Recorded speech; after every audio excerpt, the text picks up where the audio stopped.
De pé ainda, amados. Eu me senti em determinado momento do culto na década de 90, de 2000, ouvindo louvores que marcaram minha vida. E parece que hoje, sem nenhum tipo de combinação, Cassiane foi diante do trono. Quem é dessa época aí? Diga amém. Amém. E o Senhor já começou a ministrar no meu coração nesse momento, porque a palavra de hoje é voltar ao primeiro amor. Você pode dizer amém? E eu convido você a cantar essa canção juntamente comigo.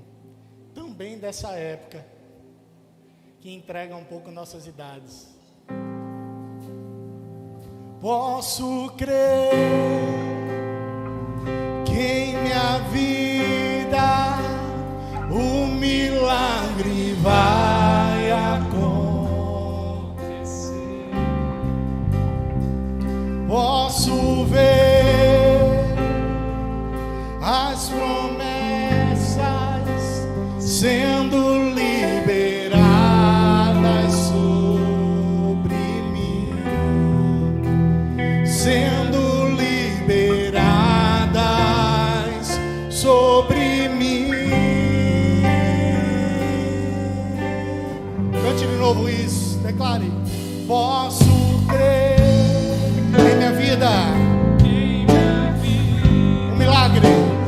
O milagre vai acontecer.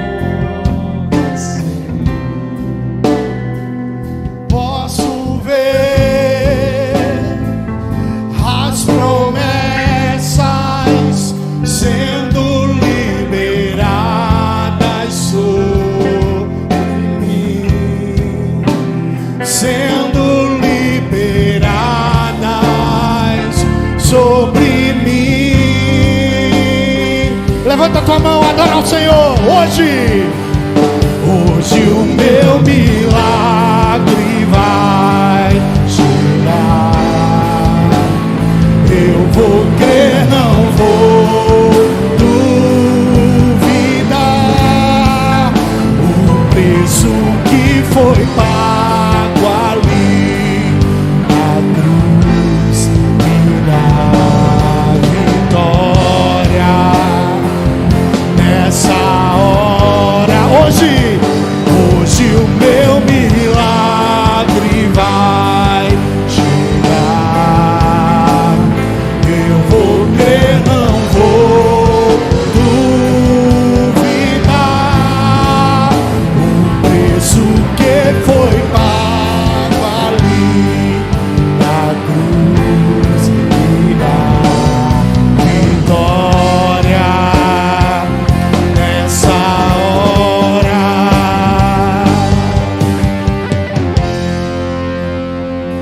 Essa noite é uma noite de milagres. Você pode dizer amém? Abra sua Bíblia em Apocalipse 2.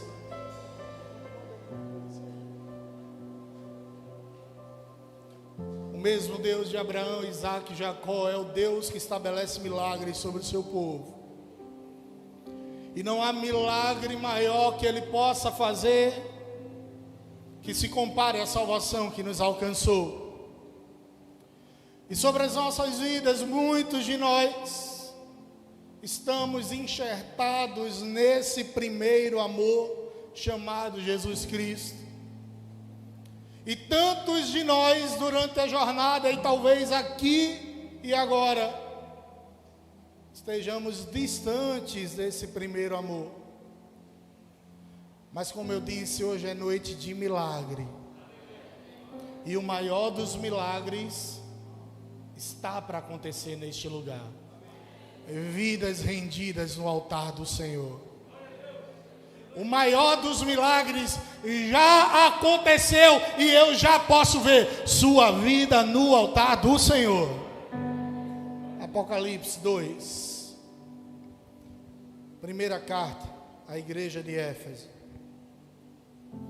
Escreve ao anjo da igreja de Éfeso: isto diz aquele que tem à sua destra as 7 estrelas e que anda no meio dos 7 castiçais de ouro. Conheço as tuas obras e o teu trabalho e a tua paciência, e que não podes sofrer os maus, e puseste à prova os que dizem ser apóstolos e o não são, e tu achastes mentirosos. E sofrestes e tens paciência, e trabalhaste pelo meu nome, e não te cansaste. Tenho, porém, contra ti que deixaste o primeiro amor. Lembra-te, pois, de onde caíste, e arrepende-te, e pratica as primeiras obras. Quando não, brevemente a ti virei, e tirarei do teu lugar o teu castiçal, se não te arrependeres. Tens, porém, isto, que odeia as obras dos nicolaítas, as quais eu também odeio. Quem tem ouvidos, ouça o que o Espírito diz às igrejas. Ao que vencer, diga junto comigo, ao que vencer, dar-lhe-ei de comer da árvore da vida, que está no meio do paraíso de Deus. Glorifique ao Senhor.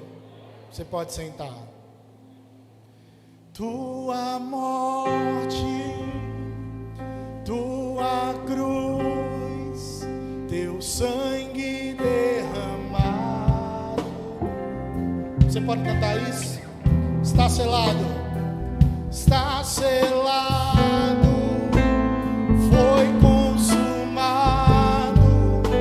Eu vivo hoje livre do pecado, vivo as promessas dos milagres.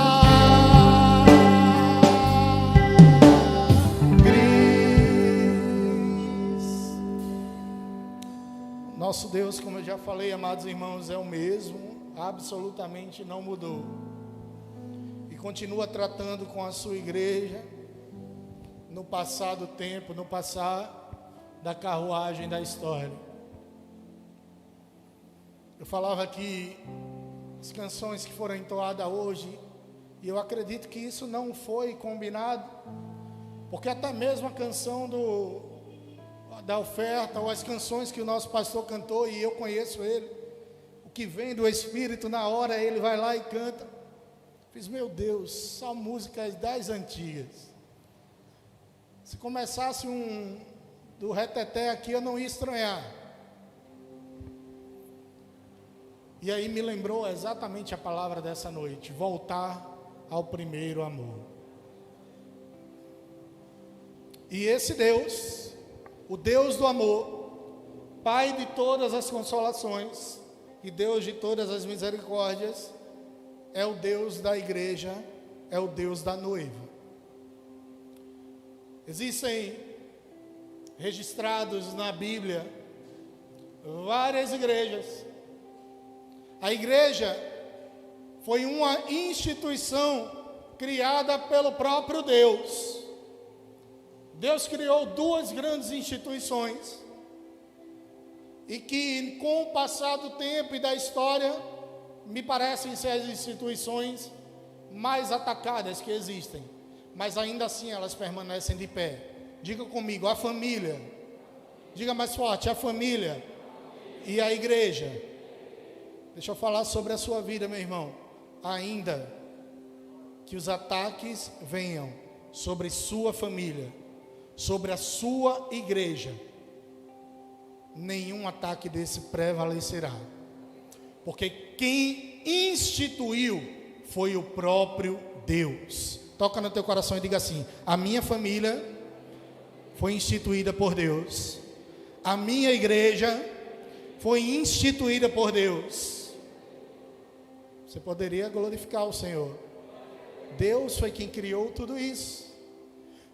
No Novo Testamento a gente tem alguns exemplos: a igreja em Corinto, a igreja em Roma, na Galácia, em Éfeso, como nós lemos, em Tessalônica, em Colossos. No Apocalipse estão descritos 7 igrejas. Eu já citei Éfeso, Mas a gente tem cartas a outras igrejas, que são tipificações de igrejas que nos servem para os dias atuais, com qualidades e defeitos. Esmirna, Pérgamo, Tiátira, Sardes, Filadélfia, Laodiceia e a própria Éfeso.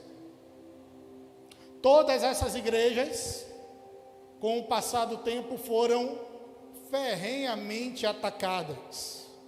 E deixa eu falar para vocês, todas elas, com o passar dos anos, ruíram, acabaram.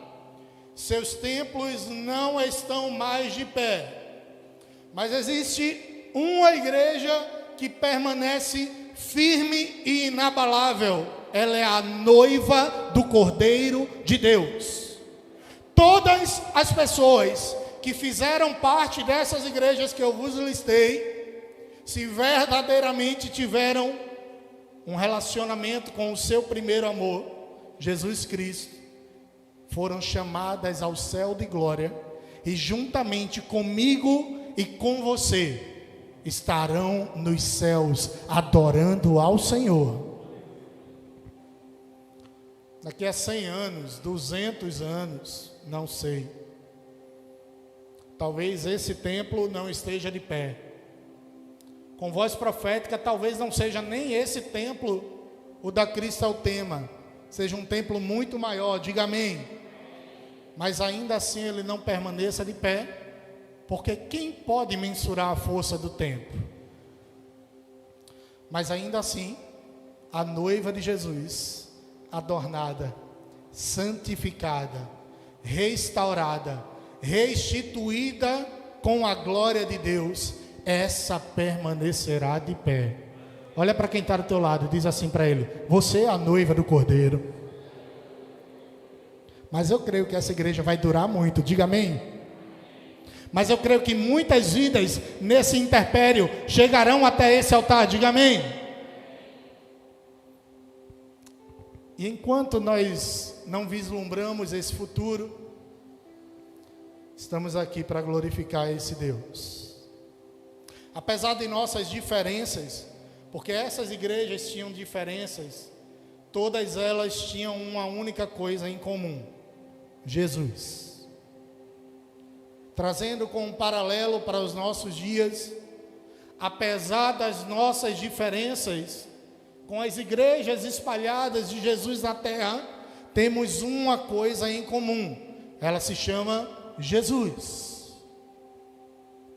E muito me preocupa quando nós estabelecemos que apenas a nossa comunidade, e isso não acontece necessariamente aqui, mas pode acontecer em outras igrejas, é a detentora exclusiva da verdade, quando na verdade o detentor da verdade, aliás, ele é a própria verdade, é Jesus Cristo. Mais uma vez, você precisa sair dessa noite daqui sabendo que existe uma única noiva que subirá aos céus de glória com representantes de várias instituições com CNPJs e CPFs diferentes. Aí o pessoal se preocupa: a minha igreja é a verdadeira, a minha igreja é a real, a minha igreja é a única que corresponde com a verdade. Esse é um pensamento tão retrógrado que eu costumo dizer que é dos tempos nem dos homens das cavernas, pastor Cássio, é do tempo dos dinossauros. Essa pessoa valoriza mais a noiva do que o noivo. Ela acha que por ser presbiteriano-sauro, batista-odonte, assembleano-rex, aquilo dali vai salvá-la. Mas existe, inclusive, uma maneira de descobrir se uma igreja verdadeiramente ela é seguidora de Cristo. Afinal de contas, existem as igrejas que não seguem verdadeiramente Cristo. Qual é o primeiro critério? Seguir Jesus. Qual o segundo critério? Acreditar no credo dos apóstolos. Eu vou falando, e se você acredita nisso, e somente se você acredita nisso, você vai dizer amém. Quem crê aqui que Deus é o nosso Pai?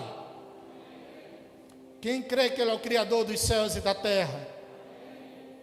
Que Jesus Cristo é o seu único Filho e nosso Senhor? Parece que os amém estão diminuindo. Quem crê aqui que Jesus foi concebido pelo poder do Espírito Santo? Que Ele nasceu de uma virgem chamada Maria? Que Ele padeceu sob Pôncio Pilato? Que Ele foi crucificado, que Ele foi morto e foi sepultado? Que Ele desceu à mansão dos mortos? Eu queria ouvir o amém mais alto agora. Que Ele ressuscitou ao terceiro dia? Que Ele subiu aos céus, que Ele está assentado à direita do Deus Pai Todo-Poderoso e virá a julgar os vivos e os mortos. Quem aqui crê no Espírito Santo? Na Santa Igreja Universal, eu não estou falando de Edir Macedo, que a igreja é um só organismo. Você crê nisso, que a igreja é um só organismo? Quem crê na comunhão dos santos? Na remissão dos pecados. Olha o que eu estou falando para você. Você crê que seus pecados foram redimidos? Na ressurreição da carne. Quem crê na vida eterna? Se uma igreja acredita nisso, ela é uma igreja de Jesus. Essa igreja acredita nisso. Você poderia glorificar? Nós acreditamos em cada uma dessas afirmativas. A igreja de Éfeso acreditava nisso. A igreja de Corinto acreditava nisso. Meus irmãos assembleanos acreditam nisso. Meus irmãos batistas acreditam nisso. Nossos irmãos presbiterianos acreditam nisso. O povo escolhido por Deus acredita nisso. E que bom que temos diferenças. E que bom que existem várias igrejas. Hoje, se eu quiser, meu diácono Lamartine, ir para uma igreja mais moderna, eu vou na Cristaltema, que canta de vez em quando umas músicas antigas que são muito bonitas. Mas também tem aquele ar moderno, o pastor se veste com a roupa da Dive. Mas se eu quiser ir numa igreja mais tradicional, eu vou na igreja que tem um irmãozinho lá que usa um paletó, uma gravata, 2 horas da tarde, num sol que Deus dá para ir evangelizar. Se eu quiser, eu vou numa igreja em que eu não vejo o falar em línguas tão evidentemente, mas que eu consigo sentir a presença de Deus. Isso se chama a multiforme graça de Deus. As várias formas de Deus agir. Ou você acha que Deus fez robôs? Alisson, você é igual a Cibele?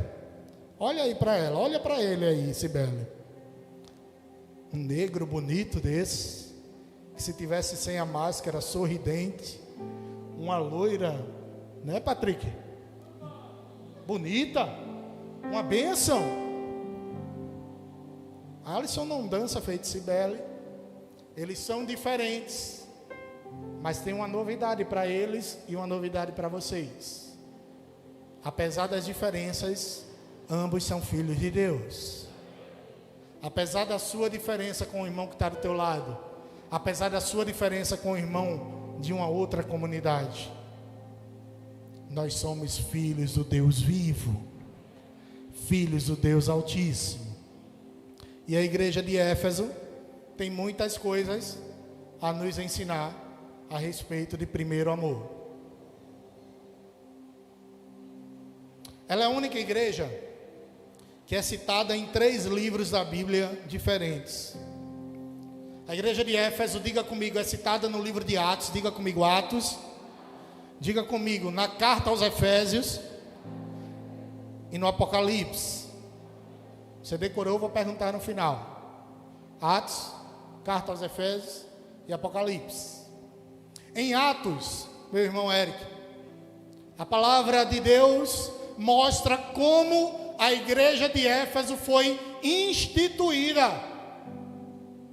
No capítulo 18 de Atos, a palavra do Senhor nos afirma que um certo homem, por nome Apolo, conhecido como um judeu convertido a Jesus Cristo, extremamente inteligente. Dizem que Apolo era mais inteligente do que Paulo. Chegou na igreja de Éfeso, ou chegou na cidade de Éfeso, perdão, e instituiu aquela igreja, instituiu discípulos. Pouco tempo depois, aqueles discípulos começaram a tocar a igreja, e o apóstolo Paulo chegou à igreja de Éfeso. Apolo foi quem fundamentou a igreja, foi quem instituiu. Paulo foi quem discipulou a igreja.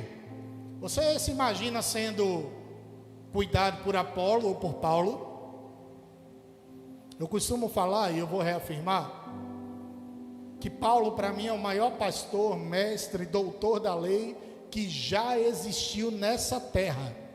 E dizem mais uma vez que Apolo era mais inteligente do que ele. Só que aqui tem uma coisa interessante, um adendo que me veio na cabeça agora. Apolo mal aparece na Bíblia. Porque o que tem que aparecer não é a inteligência de Apolo, o que tem que aparecer é o Jesus da vida de Apolo. O que tem que aparecer não é a sua capacidade, o que tem que aparecer não é até onde você pode ir. O que tem que aparecer, o que tem que brilhar é Jesus em sua vida. Você pode ser que nem Apolo em outra área, o melhor cantor do mundo, o melhor pregador do mundo, o melhor tocador de guitarra do mundo, o melhor transmissor de culto do mundo, o melhor ligador de ventilador do mundo, mas quem tem que brilhar na sua vida é Jesus Cristo. Isso não quer dizer que Paulo não era humilde, porque ele aparece muito na Bíblia, obviamente. Eu não posso concluir uma coisa em detrimento da outra. Paulo passou 2 a 3 anos cuidando da igreja de Éfeso. E pense num lugar difícil, meu irmão. Éfeso fica onde hoje é a Turquia. Quando você for nas suas próximas férias para a Europa, você for lá na Turquia, deveria ter glorificado, né, meu irmão? O Lamartine tomou posse aqui, viu? Fazer um passeio de balão na Capadócia. Eita Jesus, teve gente que recebeu. Veja de novo. Fazer um passeio de balão na Capadócia. Quem já foi na Europa aqui? Eu não fui não, eu estou com a mão levantada, não sei porquê. Oi? Sonhou só, né? Mas Jesus realiza sonhos. Quando você for na Turquia, você vai visitar a antiga cidade de Éfeso. E lá você vai ver as ruínas daquela que outrora foi uma das 7 maravilhas do mundo antigo, o templo de Diana, ou para os gregos, Artemis. Era uma cidade de aproximadamente 500 mil pessoas na época de Paulo, extremamente idólatra. Sabe como eram os cultos para Diana? Me perdoe se isso vai ofender você. Homens e mulheres fazendo orgias sexuais e cultuando a uma deusa. Aí chega Apolo e Paulo e diz: tudo isso aí está errado. Existe um Deus dos céus que não é o Deus dessas orgias aí. Ele é um Deus de pureza. Ele é um Deus de santidade. É um Deus que não está interessado em patrocinar os prazeres pessoais e sexuais de vocês. Ele está interessado em os levar para os céus de glória. Você acha que era fácil anunciar o evangelho em Éfeso? Uma cidade que serviu como um trampolim para aqueles apóstolos, para ajudar as outras 7 cidades. E quanto tempo Paulo passou naquela cidade evangelizando? 2 a 3 anos. Paulo evangelizou. Paulo discipulou. Paulo expulsou demônios. Paulo, na igreja de Éfeso, é incrível. As pessoas pegavam a roupa lavada de Paulo, que o pessoal ia lavar, e pegavam a roupa e elas eram curadas. Você tem noção do que é isso? no meio da idolatria, as mãos do Senhor operarem, pessoas serem curadas, pessoas serem restauradas, demônios serem expulsos. Essa é a força do nosso Deus. Ainda que no meio do teu trabalho exista a idolatria, ainda que no meio da tua casa exista a idolatria, o teu Deus é o Deus de Paulo e de Apolo. Ele é capaz de fazer você viver os milagres que nós cantamos essa noite.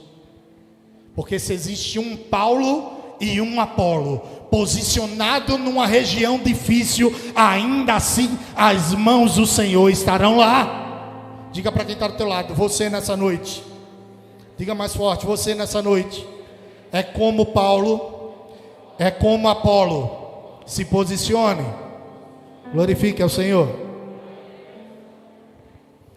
2, 3 anos, Paulo não chegou em Éfeso e disse: ei galera, junta aí, vamos fazer uma igreja. 2 dias depois foi embora. 2, 3 anos discipulando as pessoas. E por que é que nós temos desistido do nosso irmão com tão pouco tempo? Invista tempo nas pessoas. Invista tempo no reino de Deus, invista tempo na igreja de Deus. Mas eu não tenho tempo, mas minha faculdade me onera muito tempo, mas o meu trabalho me deixa cansado. Mas é no trabalho onde eu invisto no reino de Deus, é na faculdade onde eu invisto no reino de Deus, e às vezes até na igreja eu invisto no reino de Deus. Sabe aquela história? Você vai na farmácia, até remédio tem. Já reparou isso? Hoje em dia você vai na farmácia, até remédio tem. Tem sorvete, tem fralda. Até remédio, na padaria, até pão hoje em dia vende. É incrível um negócio desse. Até na igreja Jesus vai. Mas eu garanto a você que 99% da sua comunhão com Deus não é aqui. Você pode dizer amém? 99% da sua comunhão com Deus não é aqui. Aqui é o lugar instituído por Deus, para que a gente possa levantar as nossas mãos, glorificar o Senhor juntos, ser alimentados verdadeiramente pela sua palavra. Mas a minha comunhão com Deus é no meu lar, que é o meu altar.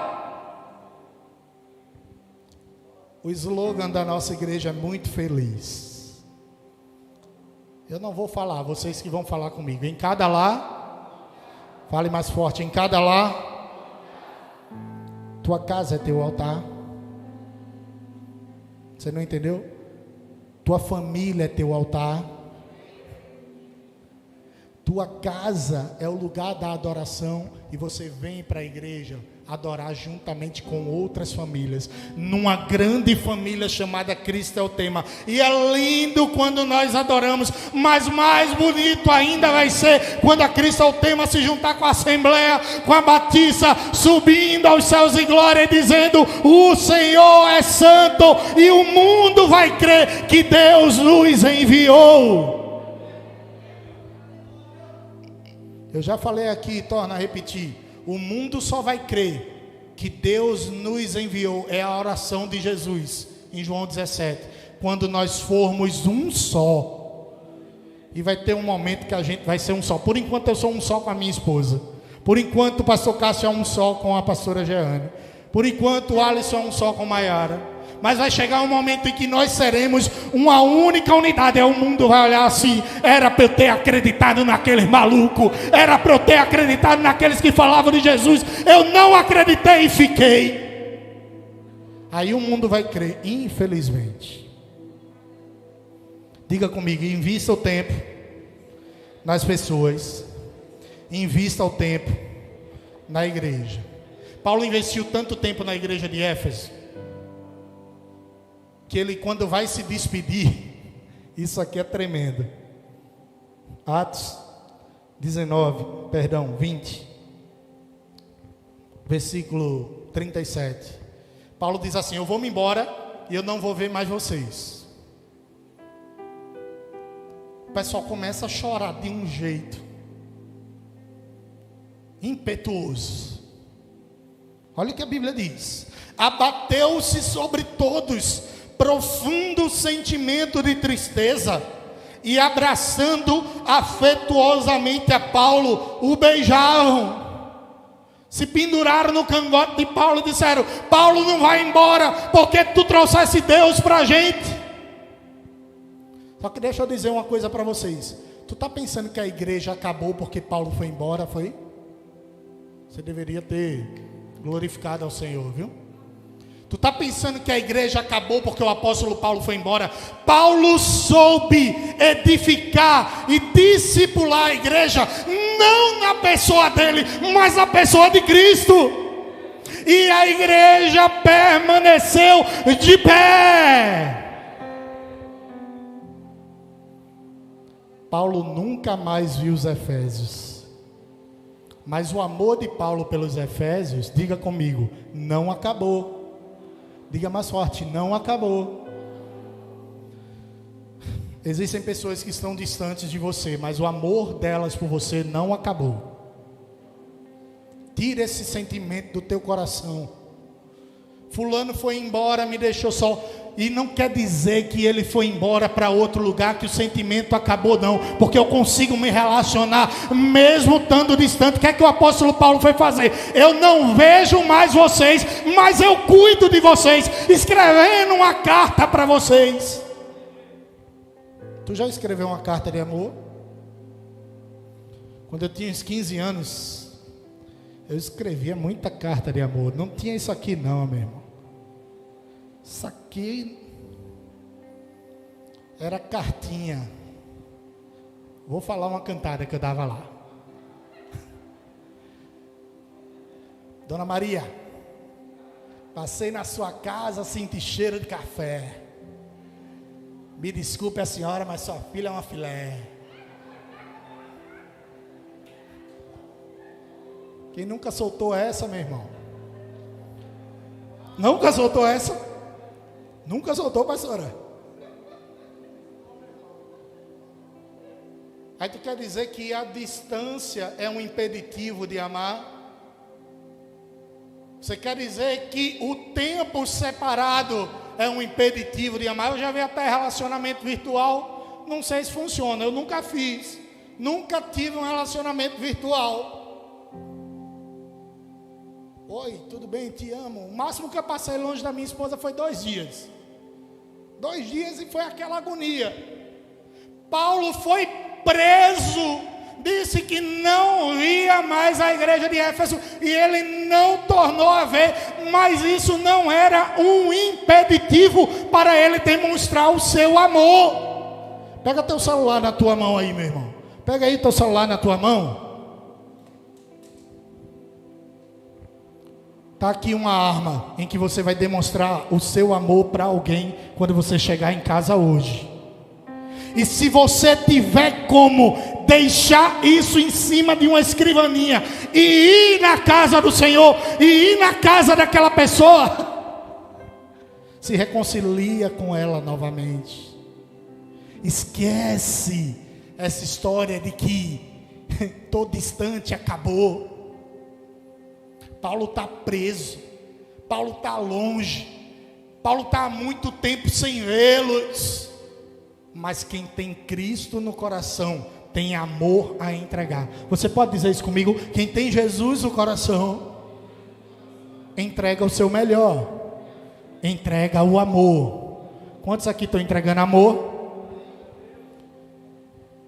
Que bênção. Tempo, circunstância e distância não são um impeditivo para a gente demonstrar o nosso amor. E como é que Paulo demonstra o seu amor na carta aos Efésios? Eu falei que Efésios aparece em 3 livros. Qual é o primeiro? Qual é o primeiro, igreja? Atos dos Apóstolos. O segundo qual é? Carta aos Efésios. Qual é o conteúdo da carta aos Efésios? Ela difere um pouquinho de outras cartas de Paulo. Enquanto a carta aos Coríntios e a carta aos Gálatas é uma carta de admoestação, é uma carta dura. A carta aos Efésios lembra mais a carta aos Colossos, lembra mais a carta aos Romanos. É uma carta de doutrinação. Ele ama tanto os Efésios, conhece tanto os Efésios, que ele diz: eu não preciso nem admoestar eles, eles cuidam lá deles. Eu preciso agora doutriná-los. Foram implementados por Apolo, discipulados e agora doutrinados por Paulo. Veja só os ensinamentos que a carta aos Efésios tem para nós. Veja bem. Primeira coisa que a carta aos Efésios nos ensina é que as bênçãos, existem bênçãos espirituais em Cristo. Você ficou calado. Vou repetir para você. Existem bênçãos espirituais em Jesus. Existem muitas pessoas correndo atrás das bênçãos materiais. E deixa eu falar, em certa medida, não tem problema nenhum em ser abençoado materialmente. Mas o desejo concreto no coração de Deus é que nós tenhamos bênçãos espirituais. Do que adianta ganhar o mundo todo e perder a própria alma? Certo homem viu que os seus celeiros estavam fartos e ele disse à sua alma: come, bebe, folga. Deus naquele mesmo instante disse a ele: deixa de ser tolo, hoje mesmo te pedirão a tua alma, e o que é que tu terás a entregar? Quem tem bênçãos espirituais tem algo a mostrar para Jesus. Ou tu está pensando que quando tu for para o céu de glória, tu vai mostrar teu carro para Jesus? Tu vai mostrar a chave da tua casa? Toma, Jesus, olha aqui a bênção. Chave feia, meu irmão.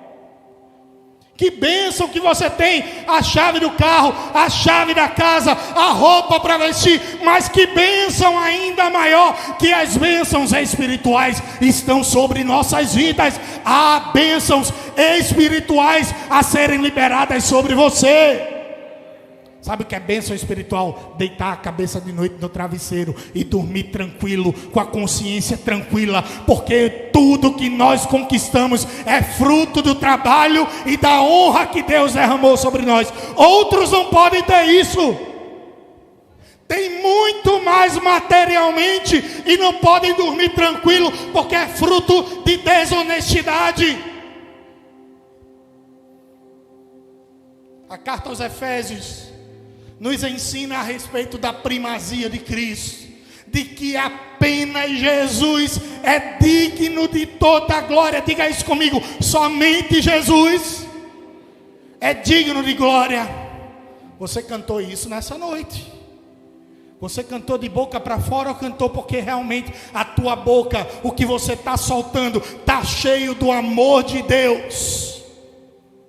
Digno de glória e louvores. Levantamos nossas mãos, te adoramos ao Senhor. A carta aos Efésios nos ensina que a salvação é pela graça mediante a fé. Tem gente achando que vai ser salvo pela força do seu braço. Não vai ser pela força do seu braço, meu amigo. Não vai ser pela tua capacidade, mas sim pelo sangue de Jesus derramado na cruz do Calvário. É mediante a fé, é a graça, é o favor imerecido. Nenhum de nós merecíamos. Eu falava por esses dias a alguém aqui na igreja: sabe qual é a pessoa que eu vou ficar mais surpreso de ver quando eu subir? Sou eu mesmo. Eu subi, Jesus. Como assim? Eu sujo pecador. Paulo diz: dos pecadores eu sou o principal, mas glórias a Deus que o seu sangue nos cobriu.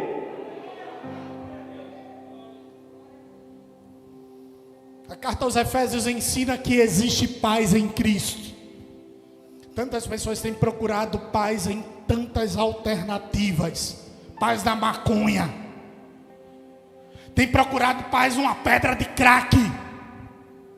Tem procurado paz numa pornografia. Mas a verdadeira paz está em Cristo Jesus. Que ensinamento lindo.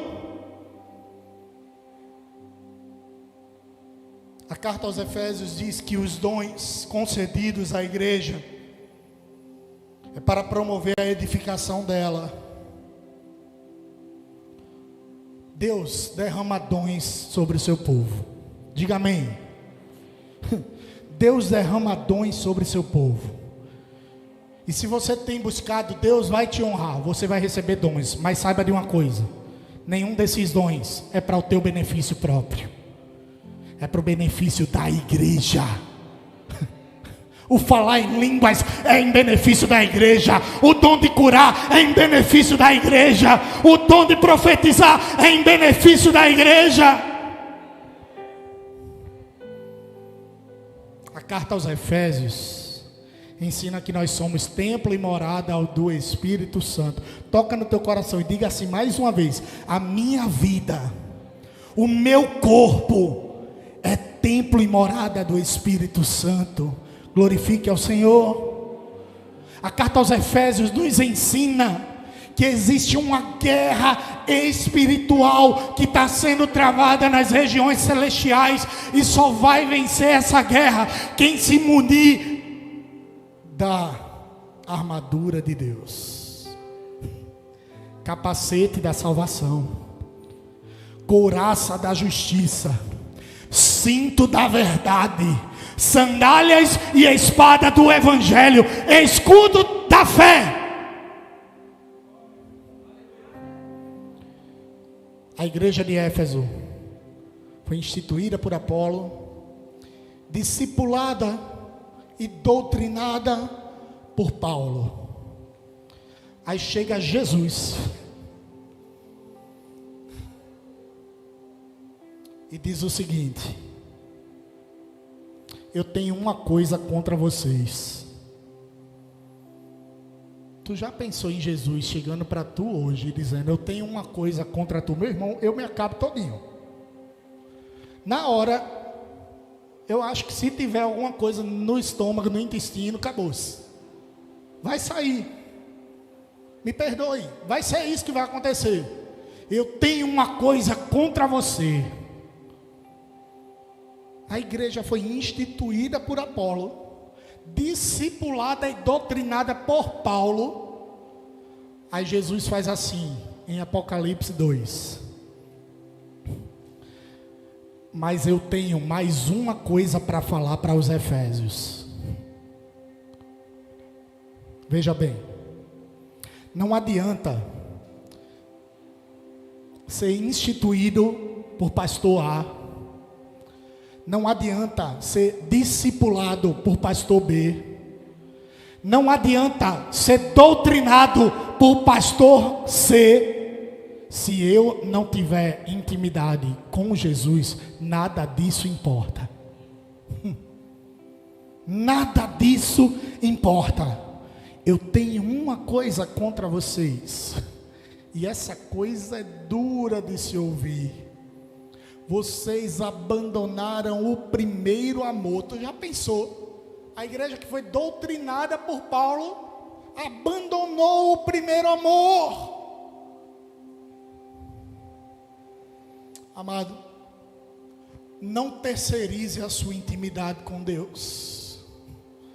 A sua intimidade é você e Deus. Deus usa assim o nosso diácono Lamartine. Deus usa assim a nossa pastora Jeane e pastora Cleo. Deus usa assim nosso pastor Cássio e pastor Leandro. Mas a minha intimidade com Deus sou eu e Ele. Eu não terceirizo isso. Lamartine pode até dobrar os joelhos, e ele faz isso. Dê um glória a Deus, meu irmão, pela igreja do Senhor. Mas quem tem que dobrar os joelhos sobre sua vida e sobre sua casa é você. Está Paulo e Apolo doutrinando, instituindo, discipulando, mas Jesus é quem quer tratar. Já ouviu falar daquele crente 6 horas? Quem já ouviu falar aqui do crente 6 horas? 6 horas por mim, irmão. Ele não tem a capacidade de orar. Ele quer terceirizar a oração. Que bênção que existem pessoas para orar por nós. Mas que bênção ainda maior que eu tenho fôlego e eu falo com Jesus. Que bênção ainda maior que eu posso folhear cada uma dessas páginas. E quando eu abro Gênesis 1, e escuto assim: no princípio criou Deus os céus e a terra. É Jesus sentando assim do meu lado e dizendo: vamos bater um lero, vamos conversar sobre o meu amor, vamos conversar sobre como eu te criei, vamos conversar sobre como eu me relaciono com você, vamos conversar tete a tete, eu e você. Eu estou aqui e quero conversar com você. Abre a tua Bíblia e Jesus vai falar com você. Eu fiz isso no outro culto, eu queria que você fizesse de novo. Pega a tua Bíblia na mão aí. Olha ela aí. Está no celular, se está no aplicativo, se é a Bíblia mesmo, física. E diga assim, outra declaração de amor. Fale assim comigo: que bom que você é minha. Diga mais forte e apaixonado para ela: que bom que você é minha. Diz assim para ela agora: fala mais comigo.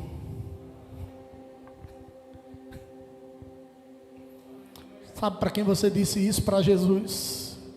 Jesus, fala mais comigo. Eu quero te ouvir mais. Eu já te ouço nas segundas-feiras na instrução. Eu já te ouço nas quintas-feiras no clamor. Eu já te ouço no domingo de manhã e de noite. Mas não é suficiente. Eu quero te ouvir a todo momento, Jesus.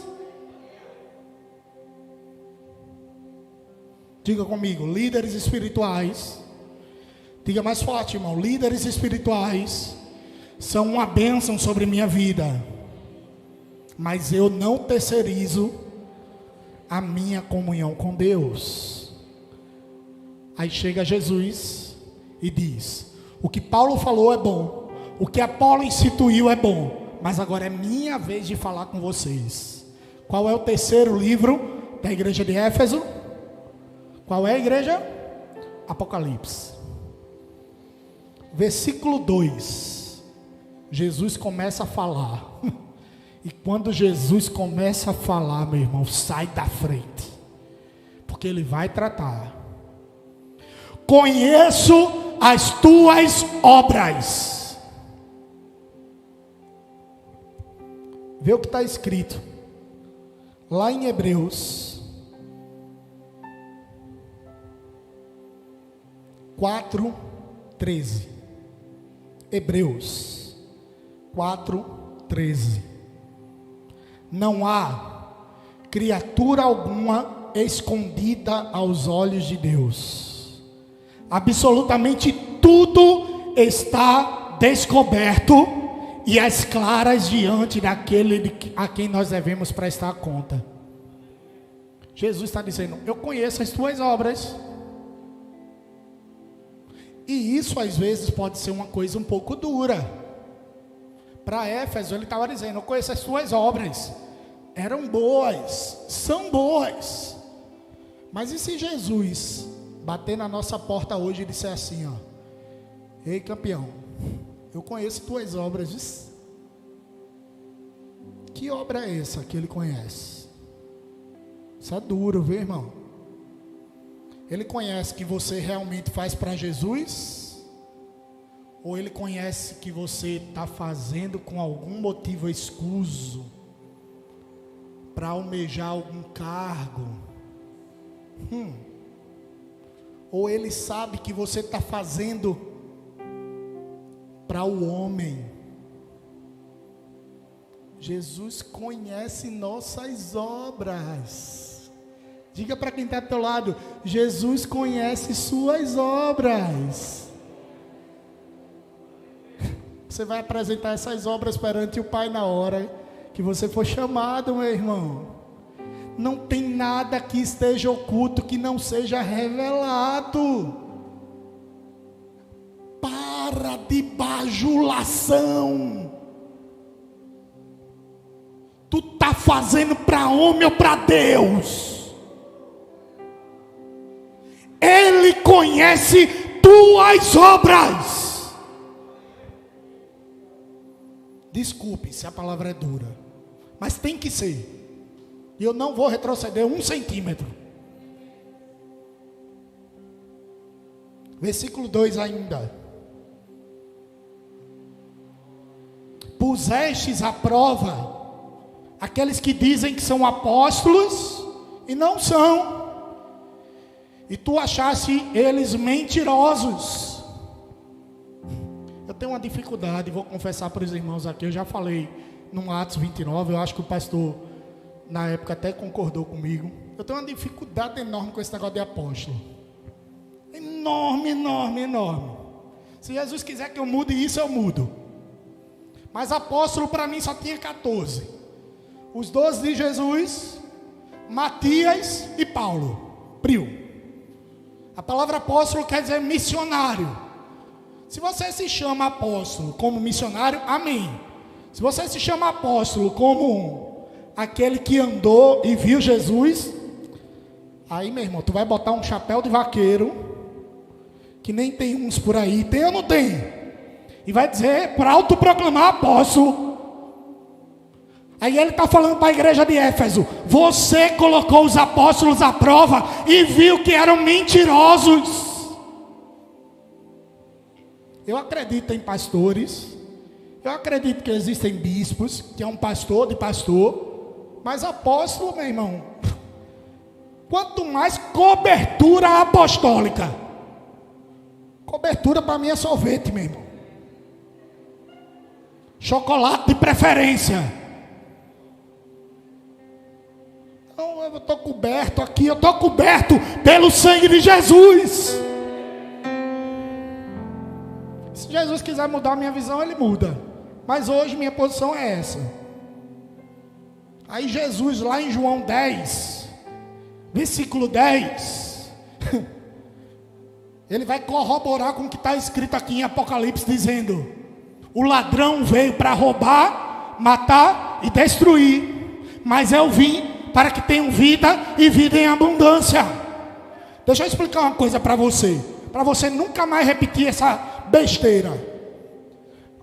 O versículo não é o diabo veio para matar, roubar e destruir, não, viu? Acabou. Se você repetir isso, está falando besteira.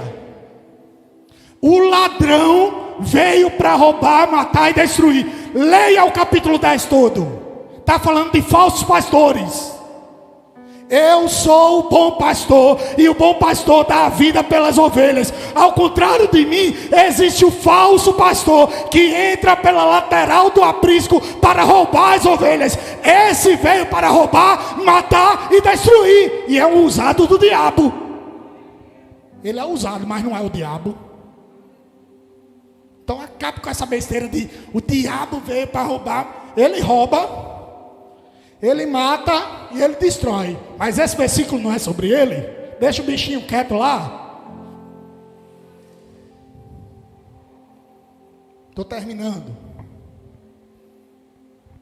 Versículo 3: sofrestes e tem paciência, e trabalhaste pelo meu nome, e não te cansastes. Jesus está falando para a igreja de Éfeso e está falando para mim e para você nessa noite. Caminhe e você não vai se cansar.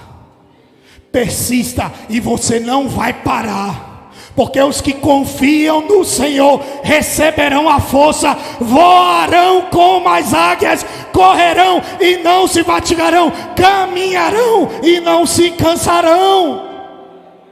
Quem espera no Senhor aqui, diga amém.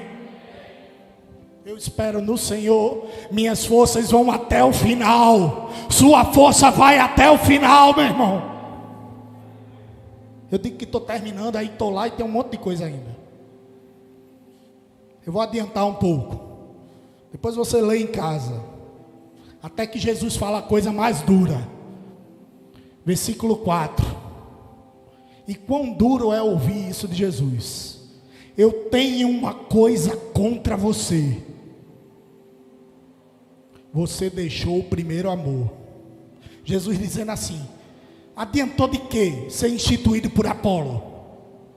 Adiantou de quê ser discipulado por Paulo? Adiantou de quê ser doutrinado por Paulo? Você deixou Jesus. Você está preparado para ouvir um negócio desse? Eu não quero ouvir isso nunca, meu irmão. Deixastes o primeiro amor. Culto Dunamis, 2 semanas atrás, o ministério louvava, aqueles jovens convertia, e Jesus claramente me transportou mentalmente para 2006, e ele me disse assim: é esse o sentimento que você tem que ter todo dia, o sentimento do dia que você se converteu. O pastor já falou, mas agora eu vou falar da minha perspectiva. O pastor fala que a minha conversão foi a confirmação do ministério de Deus sobre a vida dele. Naquele dia eu devo confessar um pecado à igreja. Eu fui para a igreja atrás de uma boizinha. Sabia disso, pastor Leandro? Mais ou menos, né? Poxa, pastor, pensei que pelo menos ia aliviar. Mas ele era ligado. Aí estou eu lá, sentado, amuado. Jesus, essa mulher é muito bonita. Não se aperrei não, viu? Eu quero ela, Jesus. Eu aceito até tu por ela. Até que um branquelo do cabelo de cuscuz, do olho esbugalhado, tocando guitarra que nem estava hoje, começou a chamar e começou a proferir Jeremias 29:11, porque os seus pensamentos que tenho a respeito de vós, pensamentos de paz e não de mal, para vos dar o fim que esperais. Aquilo começou a arder uma chama dentro do meu coração, que dizia: não é pela boizinha, é por mim.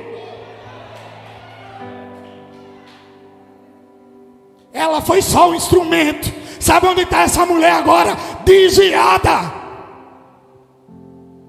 Sabe onde eu estou agora? Na presença de Pai. Sabe onde eu estou agora? Adorando juntamente com você, meu irmão. É esse o primeiro amor que Jesus quer que queime em nosso coração. Fecha teus olhos aí agora onde você está. Lembra do momento do primeiro amor. Lembra do momento do primeiro encontro com Jesus. Lembra do momento em que a chama ardeu pela primeira vez. E se você lembrar desse momento, tente viver, rememorar esse momento, reviver esse momento agora. E Jesus dizendo a você: é esse o primeiro amor que eu quero que você sinta. É esse o amor que não importa quem te discipulou, que não importa quem te doutrinou, é o amor que está sobre a tua vida, que te resgatou. Eu sou o teu primeiro amor. Os caras foram discipulados por Paulo, doutrinados por Paulo, instituídos por Apolo, esqueceram do primeiro amor. Mas aqui está uma igreja que não esqueceu do primeiro amor. Jesus é o teu primeiro amor. E eu encerro aqui agora dizendo, amados, que quando a gente se arrepende, fica de pé comigo nessa noite, o ministério já se coloca aqui.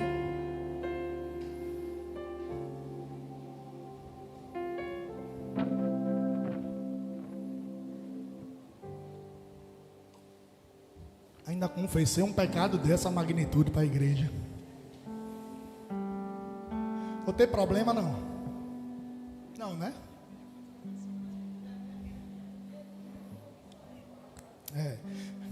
Eu ia entregar uma coisa, mas deixa pra lá. A igreja quer que eu entregue, não? Vou entregar o rolar. Outra ali criou um Facebook para me conhecer. Já pensou a piscina no meio da favela fazendo sucesso? Mas está firme na rocha que é Jesus até hoje também. Quando a gente entende que Jesus é nosso primeiro amor e é chamado a viver uma vida de arrependimento, como aquela igreja estava sendo chamada, por ter caído, Jesus derrama uma promessa que é fenomenal. Apocalipse 2. Você lembrou do seu primeiro amor? Você quer viver esse primeiro amor todo dia? Olha a promessa que está sobre tua vida agora. Apocalipse 2, 8, 7 e 8. Quem tem ouvidos, ouça. Jesus tem algo para te falar. Diga amém. O que o Espírito diz à igreja. Ao que vencer, aquele que se lembrar do seu primeiro amor, aquele que viver no primeiro amor em todos os momentos da sua vida, eu vou lhe dar de comer. Isso já seria o suficiente. Jesus nos dando de comer. Mas Ele não está dando de comer qualquer coisa. Eu vou lhe dar de comer a árvore da vida que está no meio do paraíso de Deus. Quantos aqui lembram do seu primeiro amor? Você pode dar um glória a Deus por isso? Se você lembra desse primeiro amor, deixa eu falar para você. Vai chegar um momento que você vai comer da árvore da vida. Sabe que árvore da vida é essa? A mesma que estava no Éden. Adão e Eva não puderam comer porque comeram da árvore do conhecimento do bem e do mal. Deus acampou anjos para que eles não comessem agora da árvore da vida. Mas quem lembra do primeiro amor vai comer da árvore da vida, que está no meio da cidade de Deus, descrita lá em Apocalipse 22.